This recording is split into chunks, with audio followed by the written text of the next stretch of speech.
नमस्कार दोस्तों, पिछले कई दिनों से टीवी पर हम एक ही न्यूज़ देख रहे हैं। अमेरिका और ईरान के बीच में हो रहा ये युद्ध, एयर मिसाइल्स, ड्रोन्स, ऑयल्स के प्राइसेस, पूरी जगह पर केओस छाया हुआ है। आप सोच रहे होंगे कि डॉक्टर पटेल, आप तो एक डॉक्टर हैं, तो आप जियोपॉलिटिक्स क्यों डिस्कस कर रहे हैं? आपका सवाल बिल्कुल ही सही है। मैं वॉर का एक्सपर्ट नहीं हूं, लेकिन एक हेल्थ केयर प्रोफेशनल होने के नाते और डॉक्टर ऑफ फार्मेसी और हेल्थ केयर मैनेजमेंट किया हुआ है मैंने, जिसकी वजह से मैं आपके साथ ऐसी बात शेयर करने वाला हूं जो आज का मीडिया मिस कर रहा है। दोस्तों, अब तक तो आपने सिर्फ बॉम्ब न्यूज में सिर्फ गिरते हुए देखे हैं, लेकिन असली बॉम्ब तो आपके मेडिसिनल कैबिनेट्स पर गिरने वाला है। जी हाँ, मैं बात कर रहा हूँ इस जेनेरिक दवाइयाँ का, जो 40% से भी ज्यादा दवाइयाँ भारत से अमेरिका के अंदर आती है। यदि आप बीपी, डायबिटीज, कोलेस्ट्रॉल की दवाइयां लेते हैं और अमेरिका के अंदर रहते हैं, तो ये 10 से 12 मिनट आपके लिए बहुत ही जरूरी है। भारत से जो दवाइयां अमेरिका आती है वो वही रास्ते से आती है जो ईरान ने अभी अभी बंद किया है। इस वीडियो के अंत तक आपको पता चल जाएगा कि कौन सी दवाइयों का शॉर्टेजेस अमेरिका के अंदर आने वाला है और आप क्या कर सकते हैं शॉर्टेजेस से बचने के लिए। दो चीजें यहाँ पर, एक है स्ट्रेट ऑफ हॉर्मुज और दूसरा है सुएज कैनल। सबसे पहले देखते हैं स्ट्रेट ऑफ हॉर्मुज को। ईरान ने अभी अभी ये स्ट्रेट ऑफ हॉर्मुज को पूरी तरह से बंद किया हुआ है। 80% दुनिया का एलपीजी और 20% दुनिया का जो क्रूड ऑयल है वो यही रास्ते से आता है। इसका सीधा मतलब है कि फार्मास्यूटिकल कंपनीज को जो क्रूड ऑयल मिलता है वो एनर्जी सप्लाई अब बंद हो जाएगा। फार्मेसी मैनेजमेंट के अंदर एक सिंपल रूल है, no energy equals to no pharma, यानी कि फार्मास्यूटिकल कंपनीज को ये क्रूड ऑयल नहीं मिलेगा। उसकी वजह से जो अमेरिका के अंदर दवाइयाँ आती है उसके अंदर पूरी तरह से शॉर्टेज दिखाई देगा। मैं ये बात वापस से रिपीट कर रहा हूँ कि 40% से ज़्यादा जेनेरिक मेडिसिन भारत से होकर अमेरिका आती है, और ये दवाइयाँ बनाने के लिए जो एपीआई यूज़ होता है, रॉ मटेरियल यूज़ होते हैं, वो यही रास्ते से भारत जाते हैं। हमने कोविड-19 के वक्त देखा था कि जब सप्लाई चेन बंद होती है तो दुनिया पर इसका असर कैसा रहता है, but this time it's not a virus, it's a war. चलिए दिखाता हूँ आपको कि आपकी दवाइयाँ आप तक पहुँचती कैसे है। ये कोई पॉलिटिक्स नहीं, ये पूरा लॉजिस्टिक्स है। गुजरात, हैदराबाद, मुंबई, यहाँ बनती है वो गोलियां जो पूरा अमेरिका खाता है। नॉर्मली ये जो सारी शिप्स है वो इंडिया से निकलती है, रेड सी और सुएज कैनाल होते हुए यूरोप और फिर अमेरिका पहुंचती है। ये सबसे छोटा रास्ता है, लेकिन अब वॉर की सिचुएशन की वजह से ये जो रास्ता है पूरा हाई रिस्क जोन बन चुका है। तो अब शिप्स को अफ्रीका के नीचे से, यानी कि केप ऑफ गुड होप से घूम कर आना पड़ेगा। यहाँ पर लंबा रास्ता लेने से फ्लाइट की जो कॉस्ट है वो बढ़ जाती है। जो टाइम 15 से 20 दिन लग रहा था दवाइयों को पहुंचने में, वो 35 से 40 दिन लगेगा। आप सोच सकते हैं इतना ज्यादा टाइम लगेगा, ज्यादा ऑयल भी यूज होगा, यानी ज्यादा गैस भी यहाँ पर यूज होगा, और दवाइयाँ की प्राइस भी बढ़ेंगी। दोस्तों, as a health care informatics expert मैं यहाँ पर डेटा देख चुका हूँ। जब शिपिंग कॉस्ट 10% से ज्यादा बढ़ती है, उसका सीधा असर आपकी दवाइयों पर गिरता है। दवाइयाँ की प्राइस 15 से 20% बढ़ती है।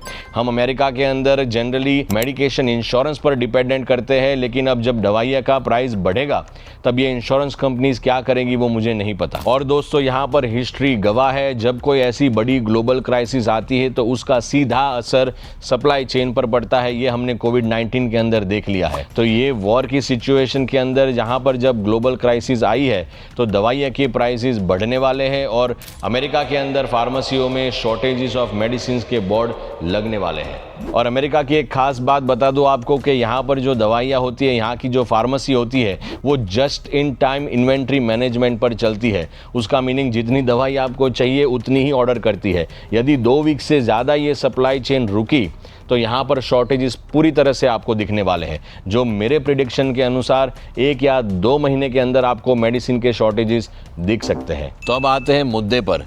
दोस्तों, एज ए डॉक्टर मैं आपको बिल्कुल भी डराना नहीं चाहता हूँ, मगर प्रिपेयर ज़रूर करना चाहता हूँ। कौन सी दवाइयाँ सबसे ज़्यादा रिस्क पर है, नोट कर लीजिएगा। सबसे पहली दवाई जो मेरे लिस्ट पर है वो है एक एंटीबायोटिक्स ड्रग क्लास। यहाँ पर अमॉक्सिसिलिन, अजिथ्रोमाइसिन जैसी दवाइयाँ ये सबसे पहले खत्म होगी। इन दवाइयाँ का जो एपीआई होता है वो इंडिया के अंदर चाइना से आता है और फिर इंडिया में इसकी मैन्युफैक्चरिंग होती है। यदि दवाइयों का शॉर्टेजेस आता है तो ये दवाइयाँ सबसे पहले कम होगी।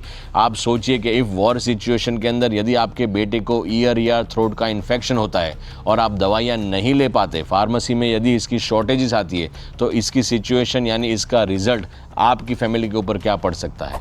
दूसरा ड्रग क्लास जो मेरे लिस्ट के अंदर है वो है क्रॉनिक मेडिकेशन दवाइयाँ। आपकी फैमिली के अंदर यदि किसी को बीपी है, डायबिटीज़ है, थायराइड है, बीपी है तो लिसिनोप्रिल, एम्लोडिपिन जैसी दवाइयाँ, थायराइड है तो लिवोथायरॉक्सिन, सिंथ्रोइड जैसी दवाइयाँ, यदि डायबिटीज़ है तो मेटफॉर्मिन जैसी दवाइयाँ, और यदि कोलेस्ट्रॉल है तो अटोर्वेस्टैटिन और सिम्वास्टैटिन जैसी दवाइयाँ सबसे पहले कम होगी। वॉर की वजह से कुछ ही दिनों के अंदर ये जो सारी दवाइयाँ इसमें शॉर्टेज आने की पूरी संभावना है। तीसरा जो ड्रग क्लास मेरे लिस्ट पर है वो है पेन किलर्स। यहाँ पर आप एनसेड्स कह सकते हैं, आइबुप्रोफिन कह सकते हैं, एडविल कह सकते हैं, या फिर टाइलेनॉल और एसिटामिनोफिन जैसी दवाइयाँ कह सकते हैं। कोविड के वक्त हमने देखा था कि टाइलेनॉल का रेशनिंग बहुत ही हो चुका था, और इस वक्त भी वॉर की वजह से शायद इन्फ्लेशन भी हो सकता है, और यहाँ पर इन जो दवाइयाँ हैं इनके प्राइजेज यानी कि दाम बढ़ सकते हैं। सोचिए यदि आपके पेरेंट्स यहाँ पर अमेरिका के अंदर विजिट कर रहे हैं और उनकी बीपी, डायबिटीज, थायराइड जैसी दवाइयाँ खत्म हो जाती है, और फार्मेसी में जब आप दवाइयाँ लेने जाते हो तो वहां पर आउट ऑफ स्टॉक के बोर्ड लग जाते हैं, उस वक्त आप क्या करेंगे? आपको पता है कि इमरजेंसी रूम के अंदर यदि आप जाते हैं दवाइयाँ लेने तो उसका बिल $2-3 हज़ार से कम नहीं आने वाला। तो ऐसी सिचुएशंस के अंदर हम क्या करें, आइए देखते हैं। सिचुएशन के बारे में हम बात करें उससे पहले एक चीज़ देख लेते हैं जो सिर्फ हम देसी कम्युनिटी ही समझ पाएंगी। हम में से कुछ लोग ऐसे हैं जो सिर्फ कुरियर सिस्टम पर डिपेंडेंट रहते हैं। फॉर एग्जांपल, अरे रमेश अंकल अगले ही महीने अमेरिका आने वाले हैं, उनसे 3-4 महीने की दवाइयाँ मंगवा लेते हैं। अरे मोहिनी का बेटा अभी अभी अमेरिका का वीज़ा लेकर आया हुआ है, अगले ही महीने वो आने वाला है, उससे 6 महीने की दवाइयाँ मंगवा लेते हैं। आप ऐसी गलत फहमी में बिल्कुल भी मत रहिएगा, क्योंकि यदि ये वॉर लंबा चला और फ्लाइट के प्राइसेस 2000 से लेके 4000 गए तो रमेश अंकल अभी अमेरिका नहीं आने वाले, और मोहिनी आंटी का जो बेटा है वो सिर्फ उसका ही स्टॉक लेकर अमेरिका आने वाला है। तो मैं यहाँ पर आपको रेकमेंड करूंगा कि कुछ और ऐसी चीज़ें देखिए जो अगले कुछ मिनट के अंदर मैं आपको दिखाने वाला हूँ। दोस्तों, यदि ऐसी कोई शॉर्टेज सिचुएशन में हम आ जाए तो उससे पहले क्या कर सकते हैं? पैनिक हो जाए? नहीं, बिल्कुल भी नहीं। मैं आपको एक ऐसी चीज़ बताने वाला हूँ जिससे कि ये शॉर्टेज का असर आपको नहीं होगा। सबसे पहला काम आपको ये करना है कि आपका मेडिकेशन प्लान है उनको आपको कॉल करना है, और जो 1-1 महीने की दवाई आप रिफ़िल करवाते हैं उससे चेंज करके आपको 90 डे की करवानी है। सबसे पहले आप जो मेंटेनेंस मेडिकेशन लेते हैं उसमें कितनी रिफिल्स बाकी है वो फाइंड आउट करना पड़ेगा। रिफ़िल फाइंड आउट करने के लिए आप यदि आपकी बॉटल है तो बॉटल पर भी देख सकते हो, या फार्मेसी में कॉल करके पूछ लीजिए कि आपके पास कितने महीने का स्टॉक बाकी है। यदि ये लोग कहते हैं कि आपके पास 1 महीने का ही स्टॉक बाकी है तो आप अपने डॉक्टर को कॉल कीजिए या फार्मासिस्ट को बोलिए डॉक्टर को रीच आउट करें। यदि आप डॉक्टर को कॉल नहीं कर सकते तो आपका फार्मासिस्ट भी डॉक्टर को रीच आउट कर सकता है। डॉक्टर को रीच आउट करने के बाद वो प्रिस्क्रिप्शन को 90 डे का प्रिस्क्रिप्शन करवा दीजिए और 90 डे विथ 1 रिफिल ऐड करवा दीजिए। हो सके तो 90 दिन की दवाइयां ले ले। 90 दिन से ज्यादा लेनी हो आपको तो उसका भी एक टेक्निक है। एक सिचुएशन ऐसी है कि आपने आज 30 दिन की दवाइयां पिकअप कर ली, 15 दिन हो चुके हैं, नेक्स्ट रिफिल ड्यू है कुछ दिनों के बाद, तो मिनिमम 10 दिन जब बाकी होते हैं तब आप रिफिल मंगवा सकते हैं फार्मेसी में से। तो जब रिफिल का टाइम आता है उस वक्त आप अपने इंश्योरेंस प्लान को कॉल कीजिए, और प्लान को कॉल करने के बाद उनको बताइए कि भाई मैं 90 दिन के लिए ये दवाई पिकअप करना चाहता हूँ और 90 दिन के लिए मैं वैकेशन में जाने वाला हूँ, तो इज इट पॉसिबल कि आप मुझे 6 महीने का सप्लाई दें? कई सारे health care plans, specially Medicare plans ऐसे होते हैं जो आपको 6 महीने की दवाइयाँ एक साथ लेने की परमिशन देते हैं, if they allow you, right? क्योंकि अभी शॉर्टेजेस नहीं आए। जब तक शॉर्टेजेस नहीं आए तब तक आप ये ऐसा 6 महीने की दवाइयाँ उठा सकते हो।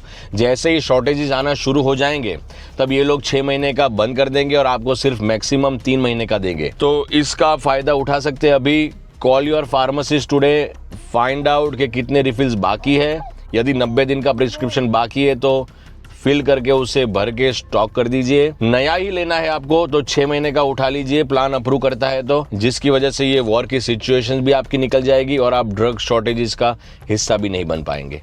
दोस्तों, बहुत सारे ऐसे पेरेंट्स हैं जिनको मैंने देखा है कि वो बहुत ही ब्रांड स्पेसिफिक रहते हैं, कहते हैं कि मैंने नीला कलर लिया था लास्ट मंथ, मुझे नीला ही चाहिए, मैं वाइट नहीं लूँगा। लेकिन मैं आपको एग्जांपल देना चाहूँगा कि ऐसे वॉर के शॉर्टेजेस के टाइम पर जेनेरिक सब्स्टिट्यूट आपको करना चाहिए। I give you an example. आप यहाँ पर देख सकते हैं कि जो एक्टिव इंग्रेडिएंट है दोनों के अंदर, आप टाइलेनॉल यहाँ पर उठाएंगे तो उसका एक्टिव इंग्रेडिएंट एसिटामिनोफिन है, आप जेनेरिक उठाते हो तो उसका भी नाम एसिटामिनोफेन ही है। आप प्राइसिंग कंपेयर करें यहाँ पर तो टाइलेनॉल जो ब्रांड नेम है 200 टैबलेट $21 में मिल रही है, $21। और आप जेनेरिक यहाँ पर देखिए तो जेनेरिक का प्राइस है सीधा $4, $3.99, 225 टैबलेट्स। सो यहाँ पर मैं पेरेंट्स को अनुरोध करना चाहूँगा कि आप अपने फार्मासिस्ट को कॉल करके जेनेरिक दवाइयाँ मंगवा ले। आप ब्रांड स्पेसिफिक यहाँ पर मत रहिए। दूसरी चीज़, मैंने तो मेरी शॉपिंग शुरू कर दी है, जेनेरिक दवाइयाँ ले ली है। यहाँ से एक बैंडेजेस ले लेंगे हम। अगेन जेनेरिक ब्रांड की ज़रूरत नहीं है। कॉफ़ की मेडिसिन मैं आपको रेकमेंड करना चाहूँगा कि घर के अंदर एक कॉफ़ की मेडिसिन रखिए। यहाँ पर एक चीज़ का आप ध्यान रखना, कई सारे पेशेंट्स होते हैं वो थेराफ्लू उठा लेते हैं डे टाइम नाइट टाइम के लिए, लेकिन उसके साथ साथ एक कॉफ़ की मेडिसिन भी उठाते हैं। यहाँ पर आप देख सकते हैं कि जो कॉफ़ की मेडिसिन है थेराफ्लू, इसके अंदर एक जेनेरिक इंग्रेडिएंट है, उसका नाम है डेक्स्ट्रोमेथोर्फेन। दोनों में आता है, नाइट टाइम में भी आता है और डे टाइम के अंदर भी आता है। और इसके साथ साथ कई पेशेंट्स डेल्सम भी उठाते हैं कॉफ़ के लिए। एक ही चीज़ है दोस्तों, यहाँ पर आपको डुप्लीकेट थेरेपी लेने की ज़रूरत नहीं है। आप मिलीग्राम भी यहाँ पर देख सकते हैं पीछे लेके। डेक्स्ट्रोमेथोर्फेन का मिलीग्राम है 30 मिलीग्राम। यहाँ पर आप ये थेराफ्लू के अंदर भी देख सकते हैं कि डेक्स्ट्रोमेथोर्फेन यहाँ पर 30 मिलीग्राम डाला हुआ है। ये दवाई के अंदर ऑलरेडी आ जाता है। कई सारे अपने इंडियन फैमिलीज़ में जिनके बैकग्राउंड में कोई हेल्थ केयर में नहीं होता, उनको पता नहीं होता है, तो वो बुखार के लिए थेराफ्लू उठा लेते हैं और साथ में ये कॉफ़ के लिए दवाई ले लेते हैं। कॉफ़ की दवाई से एक बात मुझे यहाँ पर याद आ रही है कि कई सारे लोग ऐसे भी मिस्टेक करते हैं कि दो टाइप की कॉफ़ की दवाई आती है, एक है डेल्सिम और दूसरी है Mucinex. I will give an example. कई बार पेशेंट जो है वो म्यूसिनेक्स उठा लेते हैं कॉफ़ के लिए। यहाँ पर एक चीज़ आपको दिखाना चाहूँगा, यदि आपको म्यूसिनेक्स यूज़ करना है तो उसके एक्टिव इंग्रेडिएंट्स ज़रूर देखिए, क्योंकि यहाँ पर दो एक्टिव इंग्रेडिएंट्स हैं, dextromethorphan which is used for dry cough and you have guaifenesin which is used for wet cough. So if you combine dry and wet both together it's not going to work for the cough, right. तो आपको यहाँ पर ध्यान रखना है कि यदि आपको ड्राई कॉफ है तो सिर्फ डेल्सियम ले, डेक्स्ट्रोमेथोर्फेन, और आपको यदि वेट कॉफ है तो ऐसी दवाई चूज़ कीजिए जहाँ पर सिर्फ ग्वाइफेनेसिन है, उसके अंदर डेक्स्ट्रोमेथोर्फेन नहीं डाला हुआ है। पता नहीं फार्मास्यूटिकल कंपनी जैसा क्यों बनाती है, लेकिन ये बात बीच में आई तो मैंने थोड़ा सा नॉलेज आपके साथ शेयर कर लिया हूँ। यदि ओटीसी दवाइयाँ आप लेते हैं तो उसका एक्सपायरी ज़रूर चेक कर लीजिएगा। कई बार ये दवाइयाँ 2 या 3 महीने में एक्सपायर हो जाती है, तो make sure if you buy it, turn around और एक्सपायरी डेट चेक करके फिर स्टॉक करिएगा। Thank you. यदि पेरेंट्स यहाँ पर आपके विजिट कर रहे हैं और उनकी दवाई ख़त्म हो जाती है और आप लोकल कई डॉक्टर को ढूंढ के और प्रिस्क्रिप्शन लिखवा देते हो और दवाइयाँ की शॉर्टेज आ जाती है या फिर दवाइयाँ महंगी पड़ती है, तब क्या करें? तब मैं आपको एक हैक दिखाता हूँ कि जहाँ पर आप जाकर कूपन्स डाउनलोड कर सकते हैं और सस्ती दवाइयाँ ले सकते हैं। इस वेबसाइट का नाम है GoodRx। आप goodrx.com पर जाइए और वो दवा का नाम डालिए, लोकल फार्मेसी जो भी है आपके नज़दीक में वो सिलेक्ट कीजिए। Most of the time patients choose इधर CVS और वॉलग्रीन्स, वहाँ पर अच्छे डिस्काउंट आपको मिल जाएंगे और वहाँ से आप डिस्काउंटेड मेडिसिन पिकअप कर सकते हैं। और ऐसी कोई सिचुएशन आ जाए कि आपने ये ट्राई कर लिया और दवाई बहुत महंगी और आप अफोर्ड नहीं कर पा रहे, तो if you are living in this states, I am giving you the name of दो स्टेट्स। यदि आप ये स्टेट्स में रहते हो, टेक्सास, ओहायो, पेंसिल्वेनिया, वर्जीनिया और फ्लोरिडा, यदि आप ये 5 में से कोई स्टेट के अंदर रहते हो तो मेरा फ़ोन नंबर यहाँ पर आपको दिख रहा है, आप मेरे को डायरेक्टली रीच आउट कर सकते हो। मैं आपको यहाँ पर सस्ती दवाई ढूंढ के दे दूँगा। Thank you. दोस्तों, 18 साल अमेरिका के अंदर रहने के बाद और 4 मास्टर डिग्री हासिल करने के बाद मेरा काम और मेरा मिशन एक ही है, आप तक सिर्फ न्यूज़ नहीं पहुंचाना बल्कि आपको पूरी सिस्टम समझाना। वॉर ईरान में हो रहा है, लेकिन उसका जो असर है वो सीधा हमारे किचन और मेडिकेशन कैबिनेट पर आ रहा है। मैं यहाँ पर आपको डराना नहीं चाहता, लेकिन एक जिम्मेदार डॉक्टर होने के नाते सिर्फ आप तक ये नॉलेज पहुँचाना चाहता हूँ और आपको मैं फ्यूचर प्रूफ बनाना चाहता हूँ, क्योंकि आखिरकार तो नॉलेज ही सबके सक्सेस की रहती है। एक बात आपको यहाँ पर बता दूं कि यदि आपके फैमिली के अंदर कोई पेशेंट है तो आज ही उनका मेडिसिन कैबिनेट खोलिए और उसे ऑडिट कीजिए, एक्सपायरी डेट चेक कीजिए, रिफिल्स चेक कीजिए और अपने फैमिली व्हाट्सएप ग्रुप के अंदर इस वीडियो को आज ही शेयर कीजिए। यदि आपने हमारी चैनल को लाइक, शेयर, फॉलो, सब्सक्राइब नहीं किया तो वो भी आज कर लीजिए। मिलते हैं एक नए वीडियो के अंदर, तब तक के लिए धन्यवाद, नमस्कार और शुभकामनाएं।